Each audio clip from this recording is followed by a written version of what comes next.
Palavra do Senhor. Revelação de Jesus Cristo, a qual Deus lhe deu para mostrar aos seus servos as coisas que brevemente devem acontecer, e pelo seu anjo as enviou e as notificou a João, a seu servo, o qual testificou da palavra de Deus e do testemunho de Jesus Cristo e de tudo o que tem visto.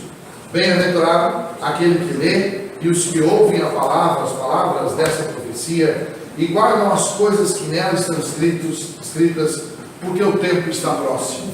Muito bem, nessa manhã, nesse assunto inicial, eu quero falar sobre essa última expressão aí do versículo 3.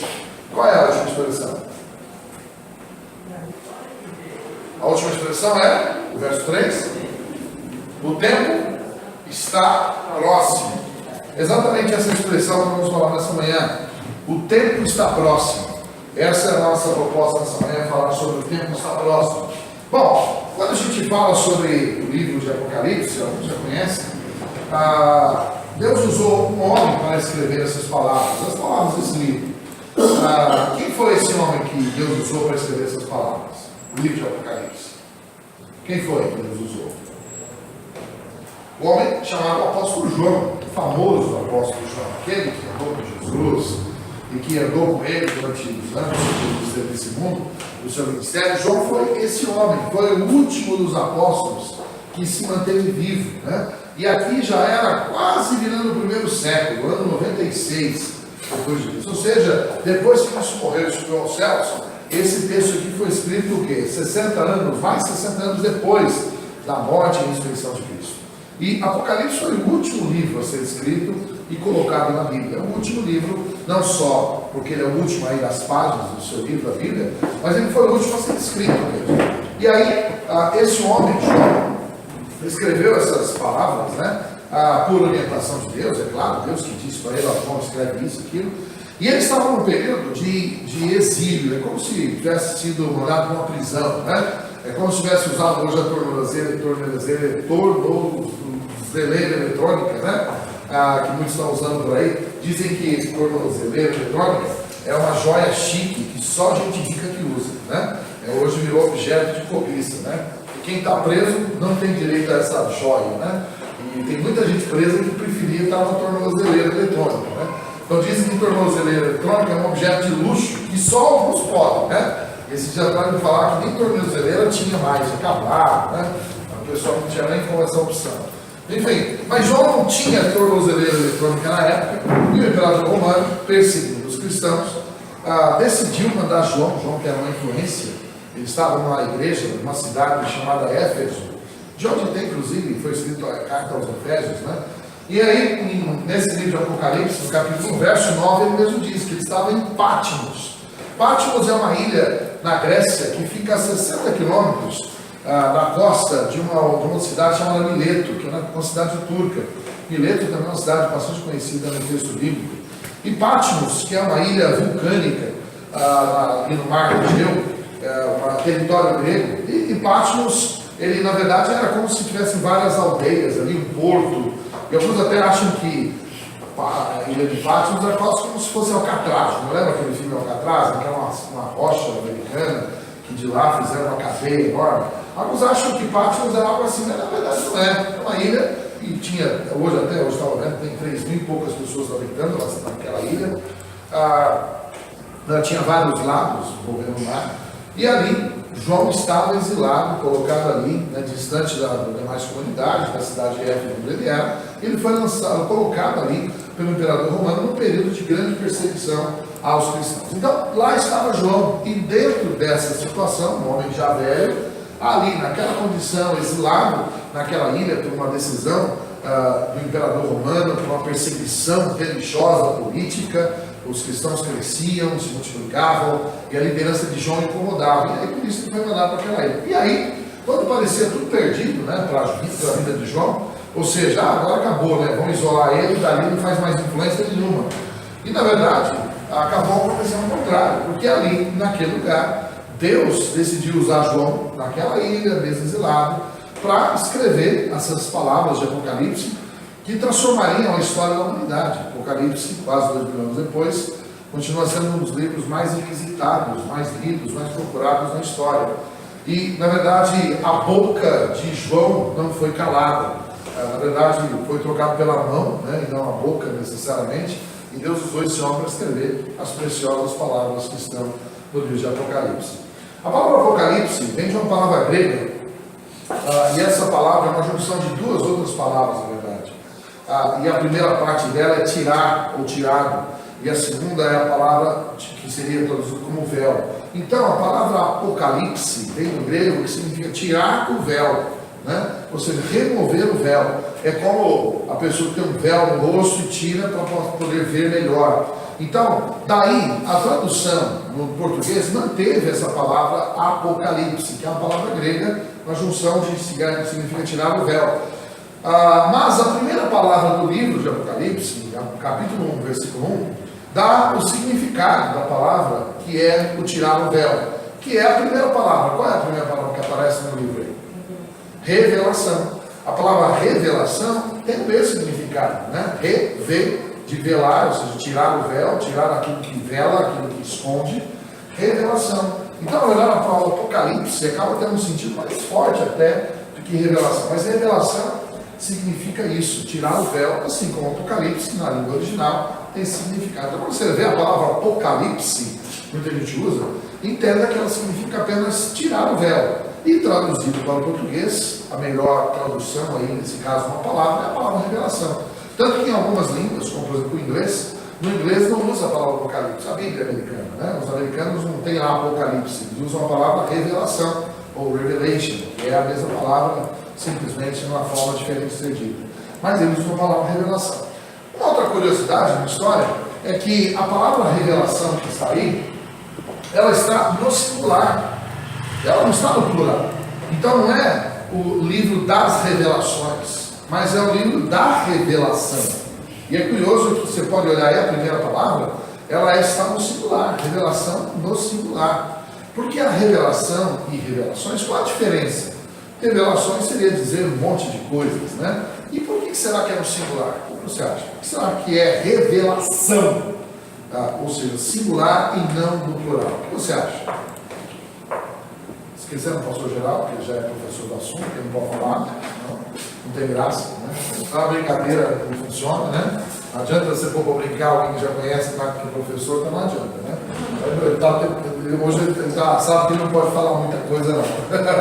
Senão não tem graça, né? A brincadeira não tem graça. Por que será que é revelação e não revelações? O que você acha?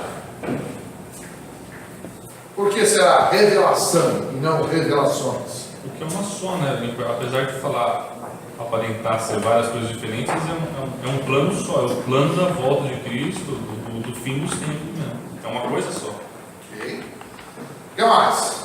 Por quê? Revelação e não revelações. A primeira palavra do Apocalipse. Capítulo 1, verso 1. É a primeira palavra. Por que revelação? Singular. A razão é porque diz o versículo. Veja. Você consegue colocar aí na tela, Apocalipse 1, de novo, para a gente ver? Observe bem, o que é a palavra revelação mesmo? Significa para agora um pouco? O que quer dizer? Tirar o véu, né? Então, a palavra Apocalipse é a palavra revelação, que é tirar o véu. Então, o que diz as primeiras palavras? Revelação de Jesus Cristo. Então, significa que a revelação, na verdade, não são as revelações, mas revelação da pessoa de Jesus Cristo. Ou seja, o alvo é falar no singular da maior revelação, a revelação a respeito de Jesus, a sua obra, tudo que vai acontecer, o seu comando sobre a história. Então, e a revelação da própria pessoa do Senhor Jesus. E mais, veja o que está dizendo, vamos ler de novo o verso 1, revelação de Jesus Cristo, a qual Deus lhe deu para mostrar ao seu servo as coisas que devem acontecer, e vendo o seu anjo enviou e as notificou a João a seu servo. Bom, vai mais, verso 2. Verso 2. O qual testificou da palavra de Deus e do testemunho de Jesus Cristo de tudo que tem visto. Verso 3. Lembra então hora que leem, os que ouvem as palavras dessa profecia e guardam as coisas que não são escritas, porque o tempo está próximo. Aí o próximo versículo que a gente não tinha lido até. Então, verso 4. João, as 7 igrejas que estão na Ásia, graça e paz e gozo da parte daquele que é, e que era e que há de vir, e dos 7 Espíritos que estão diante do seu trono. Quando você observa esse texto, você vai ver durante todo o texto do capítulo 1, a gente não vai, na verdade, dedicar tempo aí, mas se você observar por detrás desses versículos que a gente leu, até agora, os primeiros 4 versículos, afinal de contas, quem diz a João o que deveria ser escrito? Quem diz? Volta no verso 1, por favor, Bruno. Quem deu as informações para que João escrevesse? O próprio Senhor Jesus. Então, quem revelou a João todo o conteúdo desse livro é a própria pessoa do Senhor Jesus. Então é a revelação que o próprio Senhor Jesus fez de si mesmo e fez a João. Então daí a razão de ser no singular a palavra revelação e não revelações. Jesus mesmo revelou a si próprio para João e também falou sobre si, sobre todos os projetos que Deus tem para o futuro. Então, daí a razão do nome, daí a razão da origem da história. Muito bem, revelação, Jesus e o seu significado. Agora, o que é o alvo desse projeto, desse livro? Ou seja, sabemos que era para tirar o véu, revelar, explicar, sobre a pessoa do Senhor Jesus, mas é curioso que aí no versículo 1, observe bem que a motivação que Jesus tinha para escrever, que João escreveu esse livro, veja, a revelação de Jesus, a qual Deus lhe deu, com qual objetivo? A próxima frase dá o objetivo. Qual é o objetivo de que o livro fosse escrito? Muita gente olha o livro de Apocalipse e acha que esse livro é muito livro enigmático, cheio de imagens e figuras, que é impossível para o homem entender. Conversa fiada. Na verdade, isso não é verdadeiro. Eu entendo que ele tem as suas dificuldades na leitura, porque é preciso que você conheça mais coisas ao redor para poder compreendê-lo. Mas à medida que você vai ligando os pontos da história, um ponto aqui, um ponto ali, vai compreendendo o projeto de Deus, Apocalipse, aí então o véu sai da frente dos olhos e você consegue enxergar todo o projeto, tudo aquilo que Deus queria mostrar. Porque esse é o objetivo, veja, para mostrar a quem? Aos seus servos, as coisas que brevemente devem acontecer. Então, o objetivo de que Deus mandasse João escrever esse livro e Jesus se revelasse assim, revelar o seu projeto, ele tinha um objetivo. E o objetivo era mostrar as coisas que iriam acontecer. Para quem? Engraçado, né? Esse livro não foi escrito para as pessoas sem compromisso com Deus. Ou seja, não foi escrito para o mundão aí fora. Não foi escrito para satisfazer a curiosidade humana do mundo. Ele foi escrito com o objetivo, um grupo de pessoas específico. Um grupo de pessoas que tem um privilégio. E esse grupo de pessoas são chamados aí, esse grupo é chamado de os servos do Senhor. Ou seja, esse livro foi escrito para trazer respostas a nós, servos de Deus, aqueles que estão buscando e servindo ao Senhor. E não é uma resposta para o mundo, porque o mundo não está afim dessa resposta. Ou está? Você acha que o mundo está interessado no que Deus tem a dizer sobre o que vai acontecer? Não está interessado nisso. Mas os servos de Deus podem ter, então, aqui possivelmente essa resposta diretamente dele, e diz o texto das coisas que brevemente devem acontecer. Quando diz brevemente, eu disse há pouco agora, quando que João escreveu essas palavras? Quando que João escreveu? No ano 96, 4 anos antes de acabar o primeiro século, né? Isso já faz então quanto tempo? Matematicamente falando, 2018, nós já viramos, né? 96 dá 1900 e uns quebrados, né? Quase 2.000 anos atrás, né? Vamos arredondando aí, né? Quase 2.000 anos atrás, João escreveu essas palavras e o recado foi: olha, as coisas que brevemente vão acontecer. Mas as coisas que estão nesse livro já aconteceram, elas já aconteceram de fato, brevemente vão acontecer, então, poderia acontecer a qualquer momento. Elas já aconteceram? Não aconteceram na sua essência, principalmente. Os primeiros capítulos, sim, já aconteceram, mas o restante não. Então, na verdade, para quê? Porque na perspectiva de Deus, que vê as coisas assim, Um ano, um dia para Deus é como 1000 anos, né? Para ele foram quase só 2 dias, né? Então vamos tudo rapidinho, né? Mas para os olhos humanos parece que vai demorar e vai demorar muito. Mas os olhos de Deus se contempla tudo num presente só, as coisas são breves nessa história.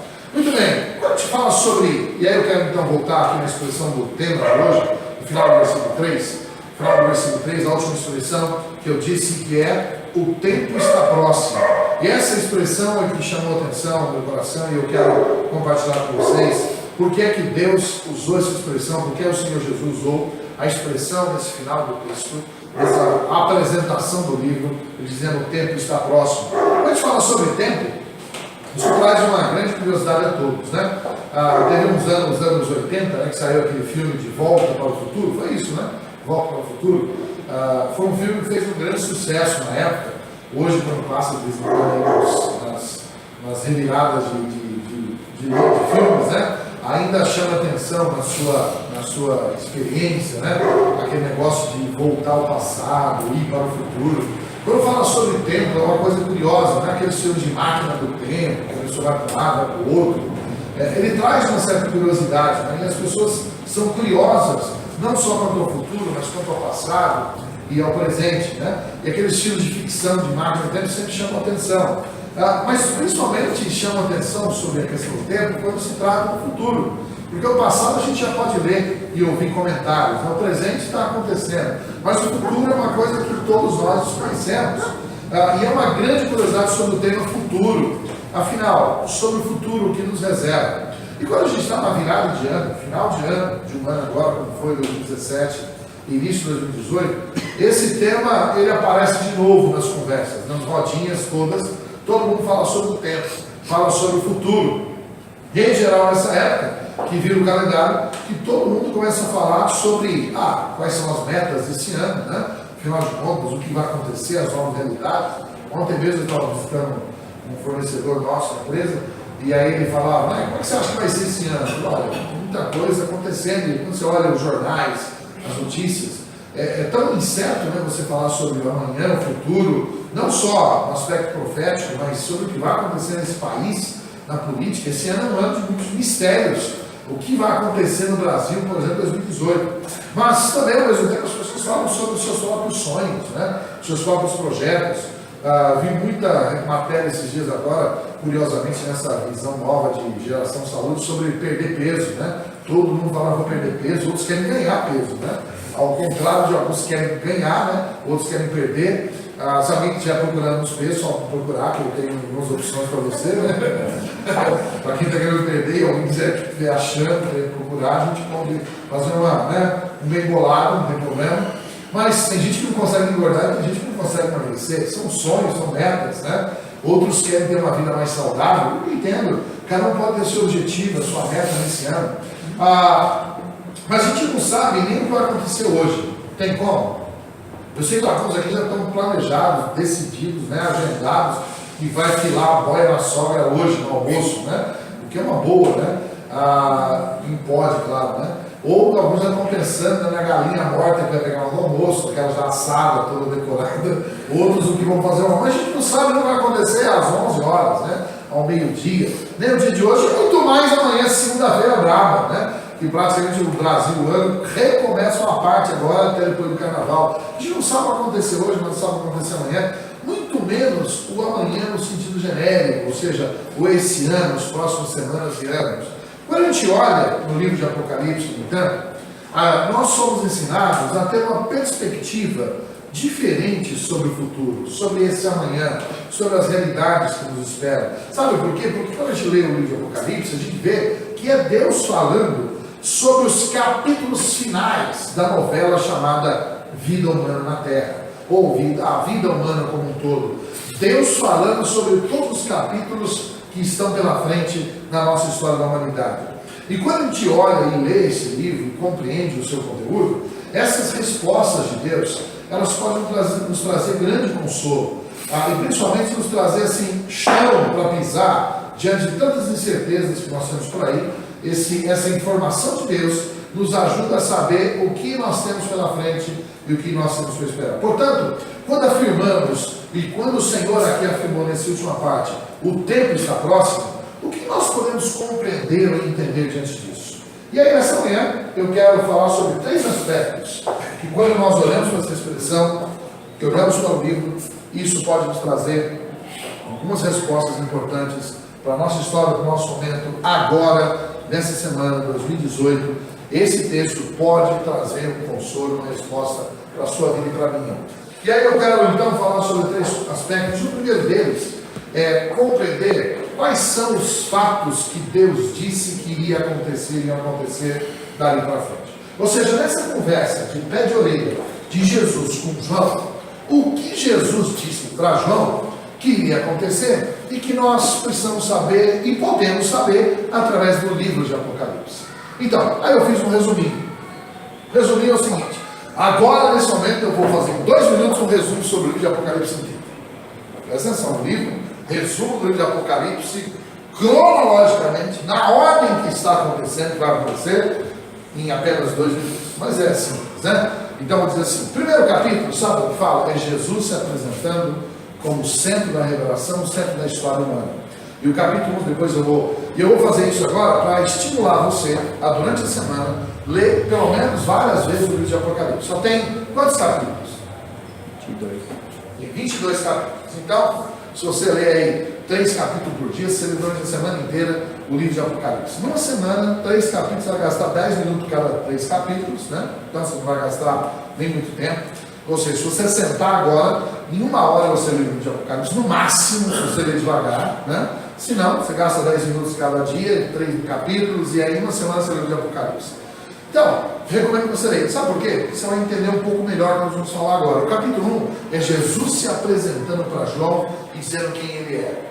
E ele se apresenta como centro da história da humanidade, é Deus falando e dizendo que ele passou, veio, morreu, ressuscitou, está vivo, e nos céus ele é o Deus de Deus. E ele é o centro da história da humanidade, o centro da religião, o centro da igreja, do assunto igreja. Jesus é o centro. A partir do capítulo 2 e do capítulo 3, Jesus começa a traçar um resumo da história de todo o período da igreja. Vamos imaginar que o tempo nosso, igreja, desse mundo, acabasse hoje. Então, esses 2 capítulos, o 2 e o 3, Jesus resumiu em 7 pedaços as 7 histórias baseadas em 7 igrejas da Ásia, 9 cidades da Ásia, e ele resumiu numa ordem cronológica como seria dali, né, do ano 96. Hoje a gente pode olhar daqui para trás, mas João olhava dali para frente, né? É uma questão de João estava no passado, nós já estamos no futuro, né? João olhava o que ia acontecer, nós olhamos o que já aconteceu. Esse retrato no capítulo 2 são etapas da história do cristianismo durante o tempo da humanidade, em que houve altos e baixos da igreja. A igreja como nós, que reunimos diante do Senhor, a igreja, aquela que procura o Senhor de fato. Eu estou dizendo qualquer forma de religião, as igrejas em geral. É a história do cristianismo no mundo durante todo o tempo da sua existência. O capítulo 2 e 3, portanto, é esse resumo histórico. E nós estamos justamente naquela última cena, representada pela última, a 7ª igreja ali representada, a igreja de Laodiceia, no final do capítulo 3. A partir do capítulo 4 e do capítulo 5, no momento em que os salvos são levados, tirados da terra e são levados para o seu encontro nos céus. Portanto, o capítulo 4 e 5 é a igreja sendo arrebatada e levada para os céus, e ali começando uma conversa tete a tete entre Cristo e todos os salvos. Ali começa um culto especial em que todos os salvos de todas as épocas se reúnem e se encontram com o Senhor, e ali Jesus revela os seus propósitos, uma série de questões, e que fantástico, com aqueles que estão nos céus.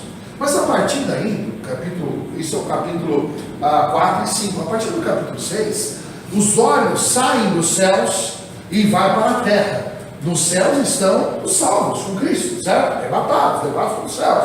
Enquanto nós estamos lá, aí os olhos do Senhor voltam para a terra, e aí a maior parte do livro de Apocalipse fala sobre esse período, do capítulo 6 até o 18, são, portanto, a maior parte dos capítulos de Apocalipse, do 6 ao 18, aí os olhos dos céus voltam para a terra, e os fatos que acontecem aqui na terra, num período de grande angústia, chamada a grande tribulação.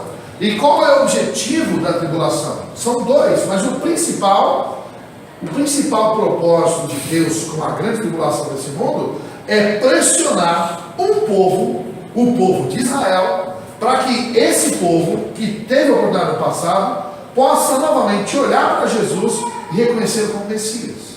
O alvo maior desse período de 7 anos de grande tribulação na terra é chacoalhar Israel, para que Israel reconheça que Jesus é o Messias. Aquele que eles crucificaram é de fato o Messias. E esse objetivo vai ser alcançado. Israel vai reconhecer que Jesus era o Messias. Atrasado, não vai reconhecer.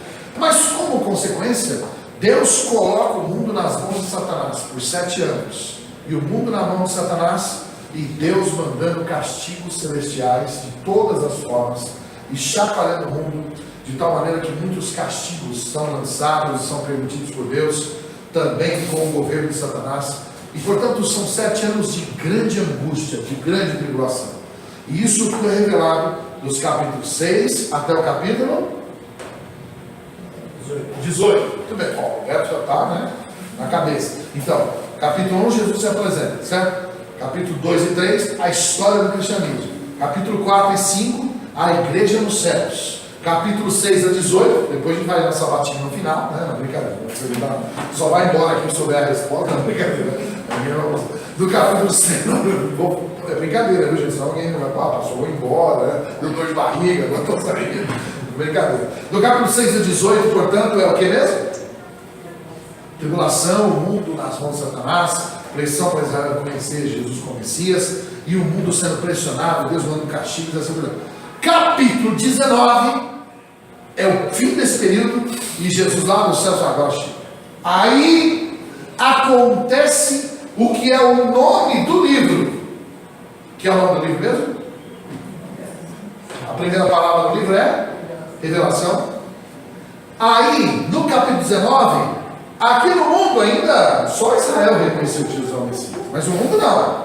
Todo mundo acha, aí a hora, no capítulo 19, Jesus fala assim: agora chegou a hora de que eu me revele ao mundo.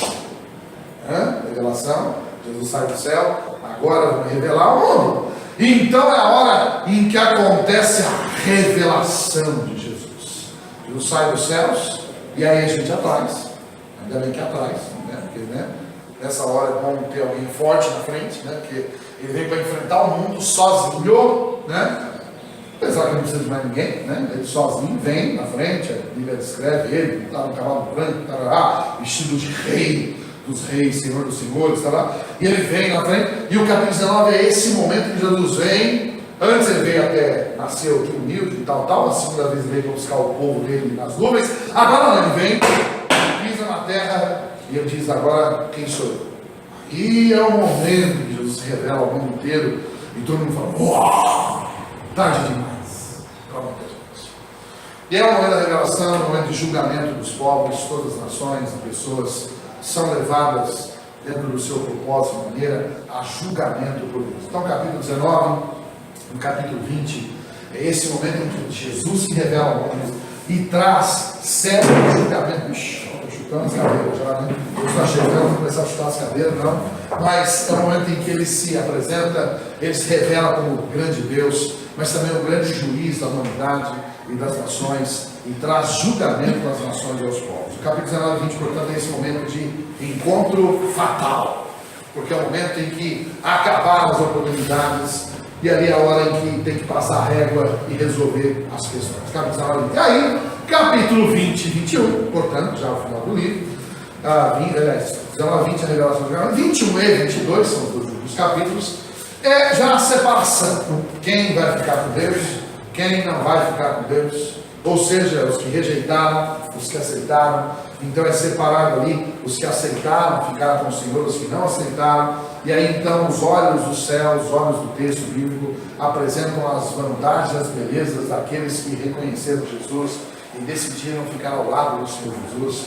E aí apresenta sobre o governo de Cristo nesse mundo durante 1000 anos, a vida daqueles que aceitaram Jesus no reino celestial, a glória de viver com Cristo nos céus e durante toda a eternidade. E aí apresenta, portanto, um tempo de eternidade que não terá fim, eterno, sem fim, e a nossa vida, a grande beleza e a vantagem de viver para sempre com o Senhor Jesus, sem nada do sofrimento que nós estamos ensinando. E, portanto, o livro termina no capítulo 21 e 22, valorizando essas decisões e as vantagens daqueles que escolheram servir ao Senhor pela toda a eternidade. E aí o capítulo 22, os últimos versículos, termina em que são fechadas as palavras e Jesus então alerta: olha, cedo vem. Se você ouviu toda a história, lembre-se, cedo eu venho. E ainda deu um chacoalhão: se alguém alterar qualquer coisa desse livro, vem as penas de Deus sobre aquele que alterar o conteúdo desse livro. E aí ele fecha, lacra esse livro com a sua verdade e a sua proposta. Muito bem. Olha, Deus mais que Deus de Deus. Mas eu resumi o livro de Apocalipse inteiro. Agora, quando você for ler o livro de Apocalipse essa semana, você, quando chegar em cada parte, você vai se lembrar: bom, capítulo 1, Jesus se apresenta, capítulo 2, a história do cristianismo, capítulo 4 e 5 é a igreja nos céus com o Senhor, no capítulo 6 e 18 é Deus tratando com Israel e as coisas acontecendo nesse mundo, no capítulo 19 e 20 é o Senhor se revelando, fazendo julgamento, e os capítulos 21 e 22, as belezas de viver com o Senhor e o fim do superstar. Não ficou fácil? Não ficou fácil agora ler Apocalipse? Diga, não ficou? Né? Roberto, não é fácil agora assim, né? Não ficou fácil, né? E aí, o que você acha? Fácil? Não sei, porque ela não falou com muita convicção. Meio, né? Meio irônica, assim. Estou brincando. É lógico. Isso dizendo, agora. Não ficou mais fácil, Alexandre? O que você acha? Ficou? Agora fica mais fácil, né, José? Não é mais fácil aqui? Agora você já sabe do que se trata. Ninguém vai dizer, eu não sei do que se trata. Não. Você chega em casa, se inscreve lá, eu já sei, agora esse livro tal. E agora, se eu fizesse uma sabatina, você saberia dividir o livro nessas partes, não é isso? Ou não, né? Mas depois, com o tempo, a gente vai aprender isso. Bom, esse é o resumo. Então, quando nós temos dizendo ali, o tempo está próximo, o que quer dizer isso? O que nós vamos compreender? Que Deus tem um projeto para todos os fatos, e esses são os fatos que Deus estabeleceu para a história. E esses fatos vão acontecer e começam a acontecer a qualquer momento, a partir do momento em que Cristo volta. Vamos imaginar que Cristo voltasse hoje. Quantos anos de fatos aqui estão narrados para acontecer? Se Jesus voltar hoje, 2000 anos para trás já aconteceu, já, na história do Apocalipse, que é o quê? Os 2000 anos que já aconteceram, o período da igreja, o cristianismo. Eu creio que nós estamos no final desses 2000 anos, ou aproximadamente. A Bíblia não fala 2000 anos, fala de um período, não fala de anos, né? Mas esse período, que é o capítulo 2 e 3, estamos vivendo o capítulo 3 de Apocalipse, o final da história do cristianismo. Então, os primeiros 3 capítulos, nós já sabemos, já estavam finalizando essa etapa. Essa parte da novela, a gente já viveu. Do capítulo 4 para frente, estamos esperando acontecer. E o que muda do 3 para o 4 é o quê? Que evento? O que acontece para virar a chave do capítulo 3 para o capítulo 4? A volta de Cristo para buscar a igreja dos salvos e para os céus. O 3 e o 4 é a virada que nós estamos, é a virada do ano, ou seja, do período, né, profético. Muito bem, até o 3 já estamos vivenciando o 4 para frente, é nós lá nos céus, 4 e 5, como diz, é nós, como diz o apóstolo Coríntios, é nós lá no céu, 4 e 5, e daí para diante, a história aqui na terra é a volta do Senhor Jesus. Portanto, se Jesus voltasse hoje, nós já poderíamos definir quanto tempo cobre a história de Apocalipse. Nós poderíamos dizer até no papel sobre quantos anos todo o livro de Apocalipse fala. Ele trata, vamos imaginar que Jesus voltou agora, a gente lá no céu sentou no banquinho lá e a gente decidiu fazer uma conta, né? Aí a gente vai falar assim, bom, Jesus voltou, a gente então, quase Deus 2000 anos até aqui, né? Mais ou menos isso. Tem agora 7 na terra, tribulação, 7 anos. Depois, 1000 anos, Jesus reinando na terra, a Bíblia é clara sobre isso. E depois desses 1000 anos, a conta é eternidade. Mas quando se fala em tempo de números, nós temos 2000, mais 7, mais 1000. E aí, toda a história do cristianismo e toda a história do Apocalipse fala de 2000, mais 7, mais 1000, ou seja, cobre um período de 3007 anos. 2000 já aconteceram, 1007 vai acontecer, e mais um número não contabilizável, que é a eternidade futura. Então, o Apocalipse cobre 3007 anos e a eternidade futura. Esse é o período de Apocalipse. Não ficou mais fácil assim agora entender? Já entendemos a história. Por que nós entendemos isso? E esses fatos, e a cronologia dos fatos, de como vai acontecer, de que maneira isso nos ajuda hoje, agora, entendendo isso, compreendendo e conhecendo isso? Ah, pastor, eu não gosto muito de história, de profecia, mas de que maneira esses fatos podem nos ajudar hoje? Saber disso, saber desses fatos, conhecer esses fatos como eles são, o que isso nos afeta hoje? O que você acha? De que maneira isso nos afeta? Positivamente falando. De que maneira? Por exemplo, essas 2 semanas saiu uma notícia. E aí quando você olha a notícia e olha a Bíblia, você começa a ter umas questões, né? Nas 2 últimas semanas saiu uma notícia muito forte dizendo que aquele homem que é centro da notícia na Coreia, Kim Jong-un, né, aquele nome lá, né? Eles disseram que ele tem um negócio na mesa dele que é o quê? Um botão vermelho de arma nuclear apontada para quem? Dos Estados Unidos. Ele declarou esses dias, né? Que ele tem na mesa dele, na mesa do cidadão, né? Um botãozinho vermelho, e que se ele destampar e apertar o dedinho, espero que não seja um engano, né? Alguém chegar lá e eu derramei café, tirei o netinho dele. Né? Não, mas enfim, filho.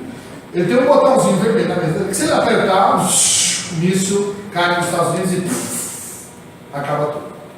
Nos Estados Unidos. E aí dizem que isso pode ter um efeito em cascata e pode, de cima do mapa, né, dos Estados Unidos da América do Norte, pode vir para a América do Sul. Que somos nós, né, que é nós, né, como dizer, atinge nós de alguma maneira. E vai que o foguetezinho faz uma curva errada, né? Bem, quando você ouve uma história dessa, né, e dizem que na mão do Donald Trump tem o dedo do Twitter, né, a força dele é o Twitter e as redes sociais. Enquanto o botão vermelho, o Trump tem o botão das redes sociais e do Twitter. O pessoal é maldoso, né? Mas quando você olha uns malucos desse, né, e ouve uma história dessa, aí você fica pensando nos fatos que tem pela frente para acontecer. Bem, aí de repente vem umas histórias do tipo assim, começou a crescer o número de filmes que envolvem extraterrestre. Já viu como é que tem sido na nossa história de vida?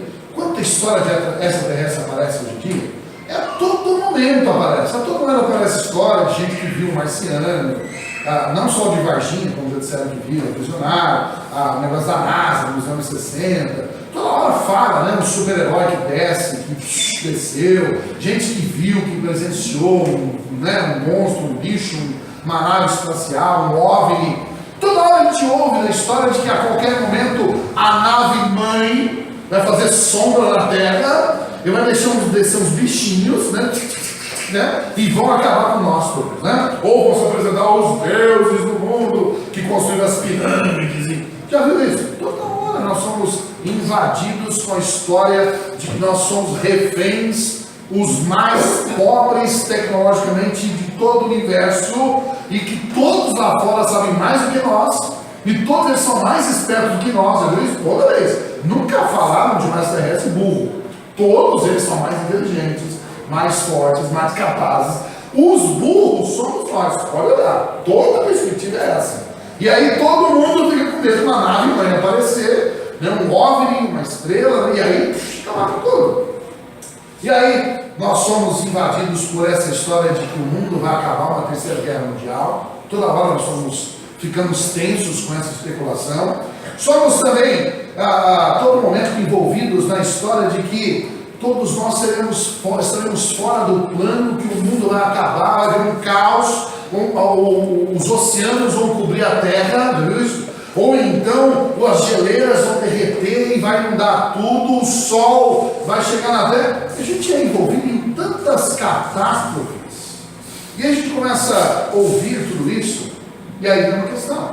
Afinal, isso coincide com a resposta de Deus sobre os fatos?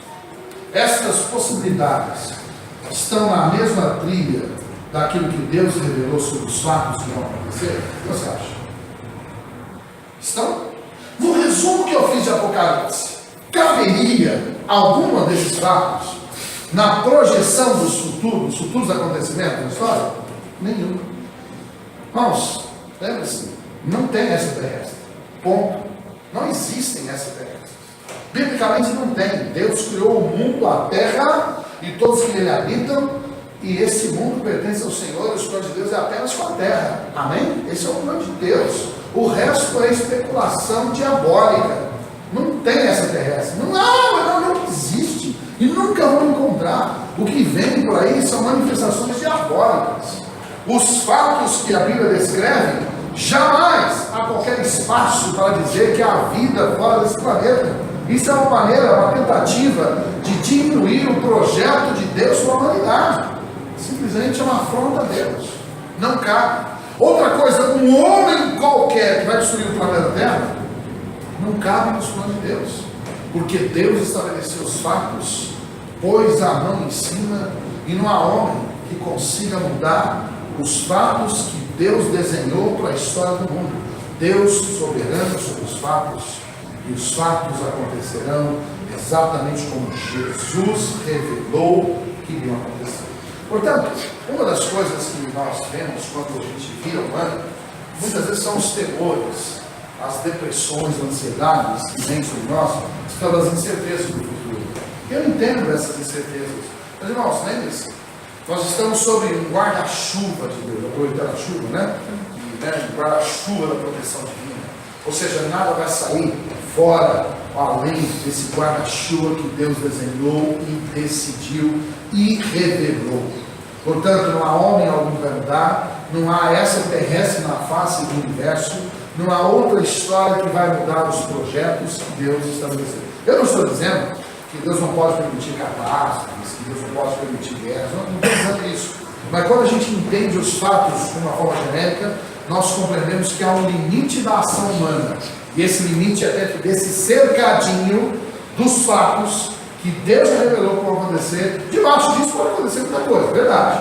Tem que ser franco, porque a gente não sabe o que vai acontecer. Mas pode acontecer muita coisa. Mas nada que mude essa esfera, esse círculo de acontecimentos previstos na história, conforme o Senhor Jesus revelou. Então, uma das coisas que esses fatos nos ajudam é que nós entendemos que Deus permite muita coisa, Deus tolera muita coisa, mas Deus continua sendo soberano sobre a terra, sobre os céus e sobre a toda a humanidade. Esse é um dos pontos mais importantes quando nós vemos no livro de Apocalipse, é compreender a soberania do Senhor. Soberano significa não que Ele está decidindo o seu dia a dia, Ele nos dá a liberdade de decidir, mas Ele continua no controle de todas as coisas. Amém?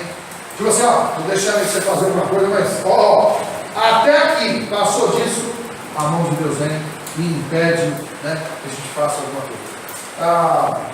É mais ou menos como um pai que quer ensinar um filho a andar de bicicleta, né?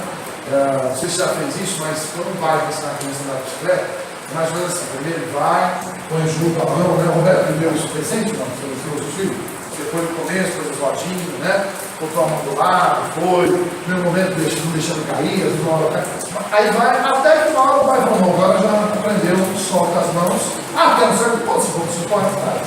É mais ou menos como Deus faz. Soberano, nos deixa com uma certa liberdade, mas está à nossa volta, cerceando e estabelecendo limites para o comportamento humano e da raça humana. E Deus continua soberano sobre isso. A outra coisa que esse texto nos mostra é que Deus continua no projeto de que um dia os capítulos finais da história humana vão revelar que todos vão se encontrar com o Senhor e o julgamento àqueles que desafiaram de fato acontecerá.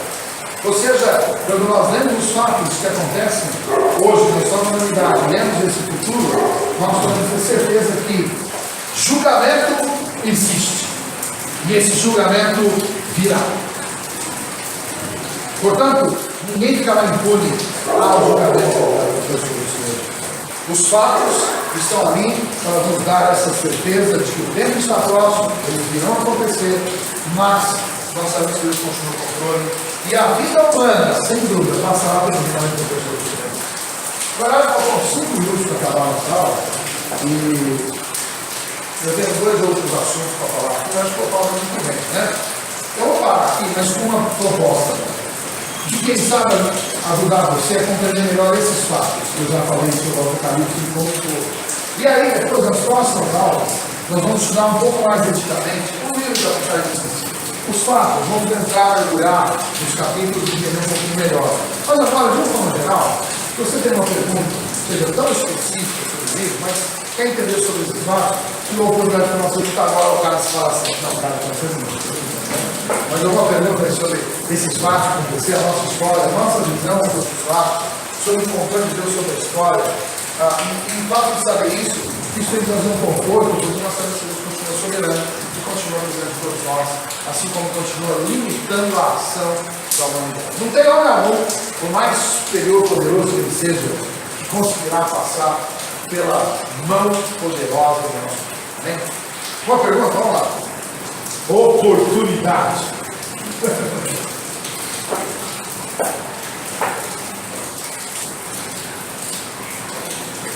Pastor, tem uma pergunta sobre esse assunto que eu tinha feito, que o senhor tinha me dado a dúvida. Sobre o quê? Sobre esse assunto do Apocalipse, né? Se haveria a possibilidade de fora de Israel alguém ser salvo. Okay. Aí você diz que não, que Deus vai decidir os corações, né? Nos filmes que tem sobre esse assunto, né? Até alguns filmes cristãos. Chamado Deixado para Trás. Deixado para trás, né? Existem algumas pessoas buscando Deus, buscando a verdade, mas que frequentam igrejas, mas provavelmente não vai ter ninguém que ensine, né? Como deverá o Apocalipse não diz em relação às pessoas que buscam a Deus? Ou não haverá pessoas que busquem a Deus fora de Israel? Muito bem, nós temos que entender que o homem imerso no pecado, ele não tem grandes chances de ver em Deus a solução. Por isso que Deus utiliza a ação do Espírito Santo, como diz João capítulo 6, para convencer o mundo do pecado, em outras palavras, as pessoas se convertem e vão em busca de Deus, porque ouvem alguém pregando a palavra, e o Espírito Santo, o agente divino, vai lá no coração e fica assim, peraí, pensa bem, isso é pecado, gosto para Deus. Então existe uma ação orquestrada por Deus, para que hoje uma pessoa seja salva. A palavra sendo pregada e também o convencimento do Espírito atuando no coração humano, quebrantando o coração, preparando para que a pessoa seja salva. Isso é o contexto hoje. O que muda depois da volta do Senhor Jesus? Primeiro, quase ninguém vai pregar a palavra. Mas segundo, a grande questão, o Espírito Santo não vai mais convencer as pessoas. E a Bíblia fala que o contrário, ao invés de convencer, Deus vai endurecer o coração. Isso está em 2 Tessalonicenses, capítulo 2. E nós comentamos um pouco sobre isso nas aulas de Tessalonicenses. 2 Tessalonicenses, capítulo 2, se não me engano, verso 8, 10, não lembro agora, está dizendo que Deus vai fazer com que eles creiam na operação do erro. Ou seja, a humanidade vai ter o coração, ao invés de amolecido pelo Espírito, endurecido pelo Espírito. Para que, olhando a mentira, prefiram a mentira e recusem a verdade. Então, na verdade, a Bíblia deixa claro que, sabe aquela coisa da paciência e tolerância de Deus? Chega um ponto que Deus vai chega. Para você não vai dar. Com a volta do Senhor Jesus, Deus tira a mão de oportunidade para que aqueles que já ouviram ouçam mais uma vez e se arrependam. Não vai permitir isso. Ele vai jogar um saco de cimento e areia e água, misturar. Aí forma o que, José? Um coração de pedra. Cimento, areia, água, mistura bem, deixa secar, endurece. Deus vai fazer isso. Ao invés de mandar um amolecedor, vai mandar um endurecedor. E aí vai colocar aquele negócio, e tem aquele produto que passa no piso para secar rápido. Também como é que chama o negócio? Tipo, aquele líquido que passa para endurece rápido. Como é que fala? Passa o dedo para secar rápido o piso, né? Então os líquidos que você passa, seca rápido a massa, né? O secador rápido. Deus vai mandar secador de cabelo, secou, o coração endureceu, e quando ouve, não vai mais existir. Então, Deus, por uma razão até de justiça, uma vez que aqui a humanidade ouviu sobre Jesus, Deus vai cessar a oportunidade para que eles amoleçam o coração desse. Esse é o projeto de Deus. Então, quem é que pode ser salvo durante a tribulação? Capítulo 6 a 18, né? A igreja foi embora do céu, os salvos, edificados, que não aceitaram. Esses terão oportunidade? Não. Aqueles que já ouviram não terão mais oportunidade. Quem pode ter oportunidade é aqueles que porventura não ouviram, mas principalmente Israel. Esses. Então, após a volta de Jesus, é uma grande mentira, uma falsa esperança. Qualquer filme ou discussão, ensino e diga que vai ter uma segunda oportunidade. É tão falso que chega a ser uma forma de consolo mentiroso. Falso, que na verdade, em vez de ajudar, atrapalha. Porque quando você fala, vai ter chance depois, então vou deixar para depois, é isso? E aí muita gente está achando, não, agora se um dia apertar, eu aceito. Não. Tudo tem um tempo para o processo de Deus. E uma vez que Cristo voltou, acabou a oportunidade para Cristo ouvir. Até como uma forma de justiça para aqueles que ouviram e a creram pela fé. Então não é injusto para eles que acreditaram e se entregaram e deram a sua vida, e aqueles que recusaram, na hora que vê tudo e aceitam. Como assim? É até injusto para nós que nos colocamos na fé e no caminho do Senhor, muito antes disso, e abrimos mão de uma série de questões, e esses vivem uma vida do pecado, e depois ainda tem mais uma chance. Não, mentira, uma grande mentira e falsa mentira. Assim como a ideia do purgatório, vou fazer o que eu quero aqui, vou lá no outro lado, na outra vida, eu dou uma história de purgar, pagar. Isso é uma mentira, uma mentira deslavada, é uma mentira diabólica que faz com que as pessoas fiquem longe para sempre de Deus. Então não há oportunidade depois da volta de Jesus para aqueles que são. É uma grande mentira e um falso ensino. A história do livro, essa sequência de filme, virou um filme, Deixados para Trás, é uma grande mentira. É uma ilusão falsa. Não há esperança para os que não aceitaram Jesus depois da volta de Jesus. Muito bem, agora as crianças chegaram, acabou. Próxima semana. O que mais esse livro de Apocalipse pode, ao compreender, nos ajudar? Primeiro, compreender os fatos que vão acontecer. Isso nos dá a certeza dos fatos e podemos balizar a nossa história, as nossas vidas. E o que mais? O próximo domingo, se Deus quiser, se Cristo voltar até lá, se ele voltar, aí esquece, não precisa vir, tá? Até porque se Cristo voltar, não estarei comigo, se Cristo voltar, né? Senão, se Deus permitir, eu espero estar aqui com todos vocês, mas se Cristo voltar, eu espero que não tem ninguém aqui nessa igreja, porque todos estão nos céus com o Senhor, e lá a gente pode esclarecer tudo isso e muitas cositas mais, tá bom? É isso. Deus abençoe com todos. Bom dia, vamos terminar a parte final do convite.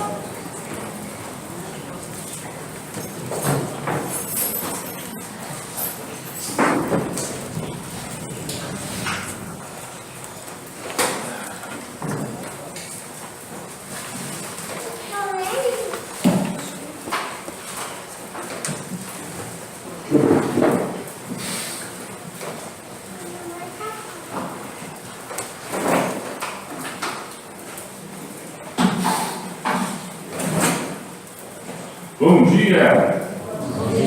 Vamos ficar de pé?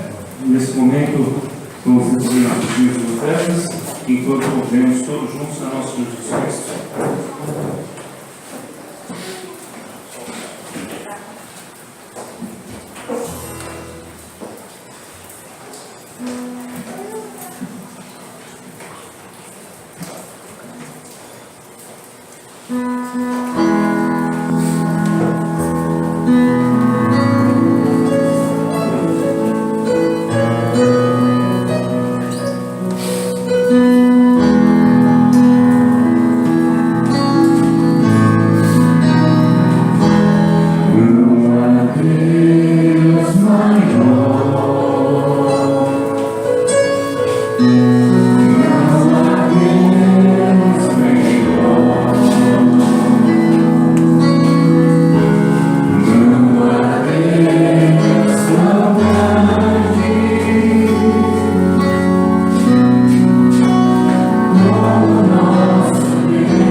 retornar ao normal agora, depois desse fim de ano aí, né? Às 9h30 da manhã, escola bíblica dominical, e às 19 horas, nossos cultos regulares por louvor e adoração ao nosso Senhor Jesus Cristo. Mês que vem, comecinho, 9 anos de aniversário da nossa igreja. Então, dia 3 e 4 de fevereiro, vamos ter a nossa conferência de aniversário. A programação está sendo montada, nós já vamos se programando 3 e 4, sábado e domingo, para a gente se programar para a nossa conferência de aniversário. Aniversário do Edílio, Gabriel e a Raquel. Acho que eles não estão por aí nos 3, né? Tá todo mundo? Ah, o Gabriel? Pois então, parabéns pro Gabriel. E de Raquel, não. O Cristiano gostou de viajar? É isso. Pastor, tomé a bênção no final?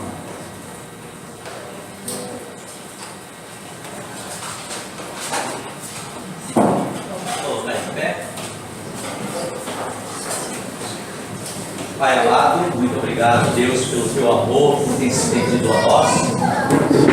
Apesar de não sermos merecedores, o Senhor tem nos amado, tem nos abençoado ricamente, cuidado de nós a cada momento. E nós te louvamos por esse domingo tão especial, esse dia que estamos aqui reunidos na tua presença, agradecendo pelo primeiro domingo do ano em que nós te glorificamos. Pois tu és o autor da nossa história, da nossa vida e das nossas conquistas. Abençoa a tua igreja a cada dia, que ela possa expandir, crescer numericamente para a glória do teu nome, vidas sejam transformadas, restauradas para a glória de ti, Senhor. Eu te agradeço por tudo, em nome de Jesus. Amém. Que a graça e a paz do Senhor Jesus, o amor do Pai, a comunhão do Espírito Santo esteja conosco agora e para todos sempre. Amém. Pode se assentar.